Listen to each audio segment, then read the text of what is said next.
My 18-year-old daughter, Meg, is in college. She moved in with her boyfriend a few months ago, which left her old bedroom empty. Her bedroom used to be right next to our tiny living room. To make our tiny living room into a normal-sized living room, we knocked out my daughter's room's wall, refloored the space, and fixed the walls. Now it looks like the bedroom was never there, and we have a spacious living room. When my daughter came to visit and saw that our room was gone, she made a huge deal about it. She got all emotional and said if we never wanted to let her move back, we should have just said so, instead of completely demolishing her room. I told her that if anything happened and she needed to move back, we would welcome her and she could sleep on the couch as long as she wanted. But she accused us of wanting to get rid of her forever and for her never to visit us since we got rid of her room so fast, only a few months after she moved out, and we should have waited longer.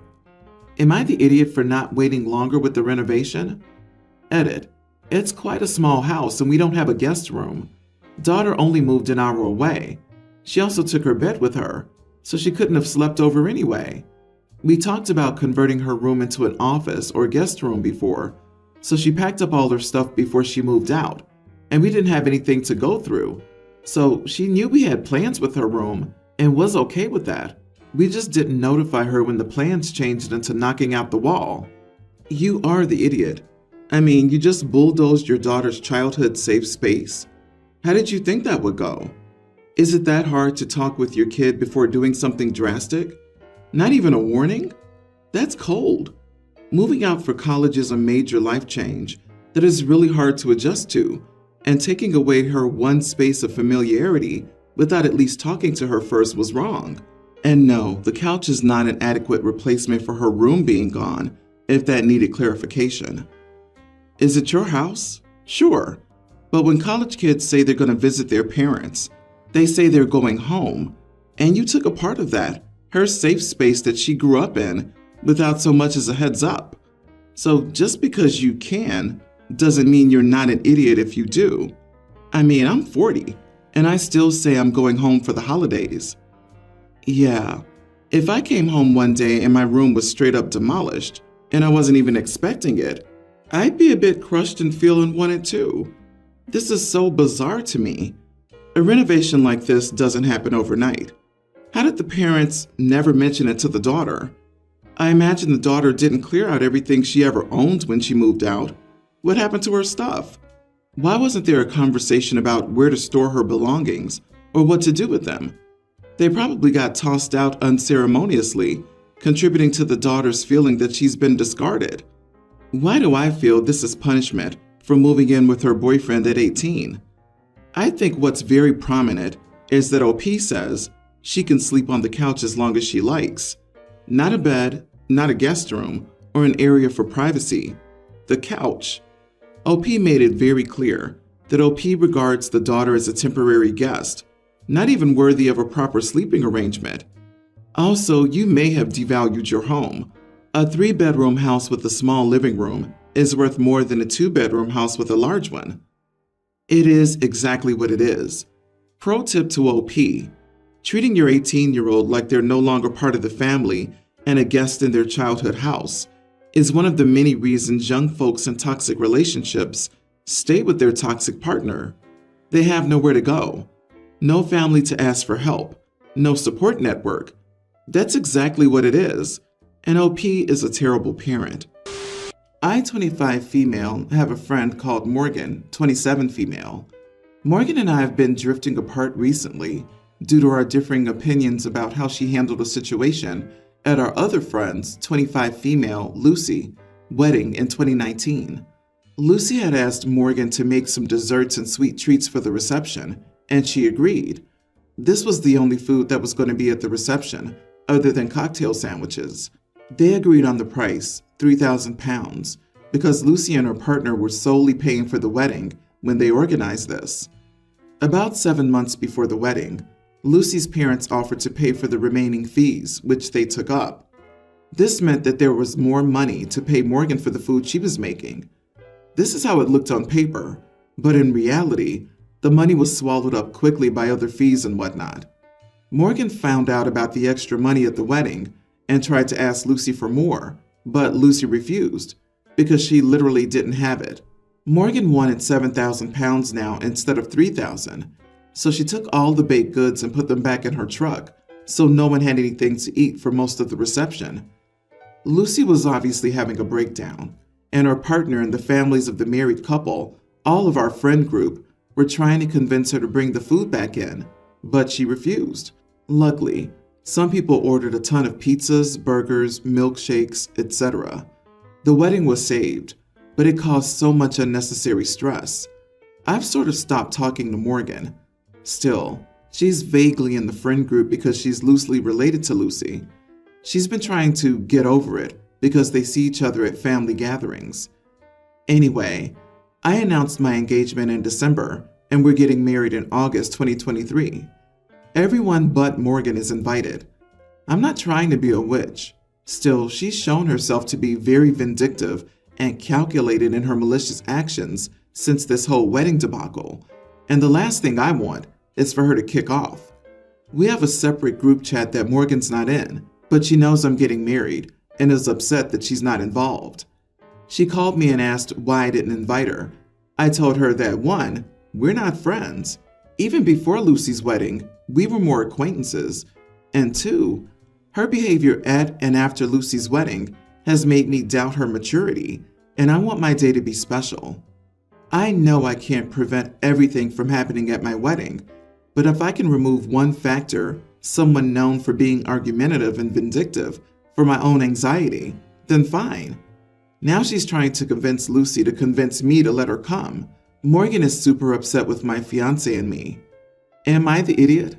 Wait, she wanted 7,000 pounds for a few cupcakes and sweets? What? I paid $400 for a 3-tiered cake and cupcakes for 75 guests at my wedding.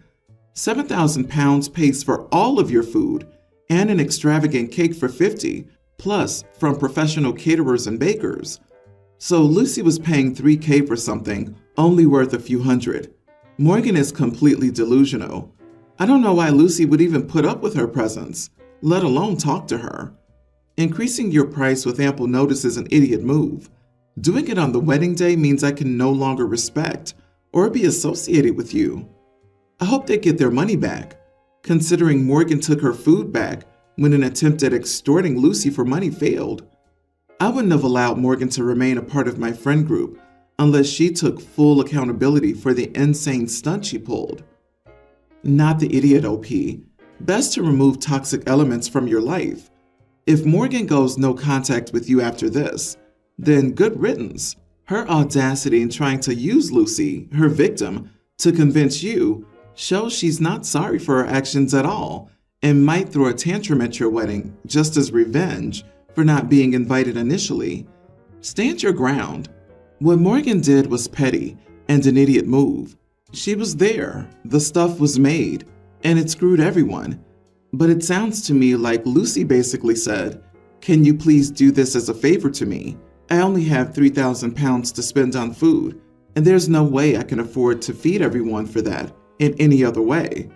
And then she got thousands of pounds she decided to spend on other things. Everyone's the idiot here. Lucy's a poor planner. Morgan should have just sucked it up, stuck to the agreement, and learned not to do Lucy favors. My husband and I have 3 children, female teen, male kindergartner, male toddler. Recently, my husband's work asked him to move overseas to Korea for a new position. It's a great opportunity, and finding a new job in his field could take a while, so we're planning on moving in 3 months or so. The issue is our daughter. We live in a pretty small town. Our daughter has known most of her friends since elementary school and really doesn't want to go. She's really built a life here already, and I think the move would be traumatic for her. She and her boyfriend have been dating for 3 years, and they've been friends since 1st grade. She's never really been the stereotypical edgy, rebellious teen. On the contrary, she's so empathetic and cooperative, but now she's claiming she won't learn the language, she won't make friends, she won't do well in school, and she'll be on a plane back the day she turns 18 in a little over a year. The thing that really sealed it for me was when I came home last week. She'd already told me her boyfriend was there, and when I got home, they were just both holding each other and sobbing. The thing is, my in-laws live in town, and we spoke to them about having our daughter live with them when we move. They'd love to have a grandchild stay close to them, and we're on board. Our daughter was all for the idea when we asked. My parents found out, however, and are claiming we're horrible parents for abandoning our daughter while we leave. I do see their point. I'm sure she'd miss us. I'm not sure forcing her to move when she's an adult so soon would be good for her. So, am I the idiot for letting my daughter stay while we move overseas? I'm not sure I understand your parents' point about you abandoning your daughter. What would they have you do? Not take the job in Korea and let a child dictate your husband's career trajectory? Or drag your daughter with you, kicking and screaming? It's really tough for a child to move to a new school for their senior year. She'd be going off to university the year after next anyway. It's not like you're putting her in her own apartment. She'll stay with her grandparents. If it's what your daughter wants, and her grandparents are happy to take her in, I don't see a problem. You are not the idiot. Given that taking the job means their daughter, her husband, and their grandchildren would be moving half the world away, I think that's exactly what they would prefer. Skip the job opportunity. She's old enough to think she knows what she wants, and will more than likely be fine living with your in-laws, and maybe flying to Korea on holidays to visit you. Odds are she will regret this later, but right now it seems as if you have a workable solution. My older brother got married last weekend. It was a huge wedding and they had guests from all over the world. Not like every guest was from out of town, but our family is far-flung, and there were guests from Denmark, Uruguay, and Australia. There were a bunch of out-of-town family from all over North America as well. My wife and I have been trying for a couple of years to have a kid, unsuccessfully unfortunately, until now. We're on week 12 and all is good so far. I was my brother's best man, and his wife did the video they played at the reception. My brother and his wife had lunch with our parents and my wife and I yesterday. We told them that we were expecting, and it didn't go as we expected. My dad, brother, and sister-in-law were happy for us, and my mom was upset. Not because we were expecting, because we didn't tell all the out-of-town family. We won't see most of them again for years. The only reason some were able to attend the wedding was because my dad has 1 billion air miles.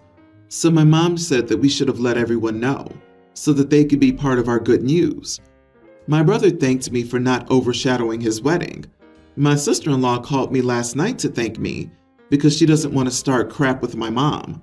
I didn't think it was the right thing to do, but my mom makes a good point. Some of the guests won't be back in Texas for years. So am I the idiot for not mentioning that my wife and I are expecting at my brother's wedding? You know what? The out-of-town guests have email. I bet they have a phone too. And they probably receive cards and letters, and may even be on social media. Out-of-towners can be updated on your happy news after the wedding. Good for you for not stealing the spotlight. Your mom is the problem here. Your brother and his wife, the people that got married, are glad that you kept your news to yourselves. And good for you for not telling your mom on the down low, because it sounds like she can be difficult.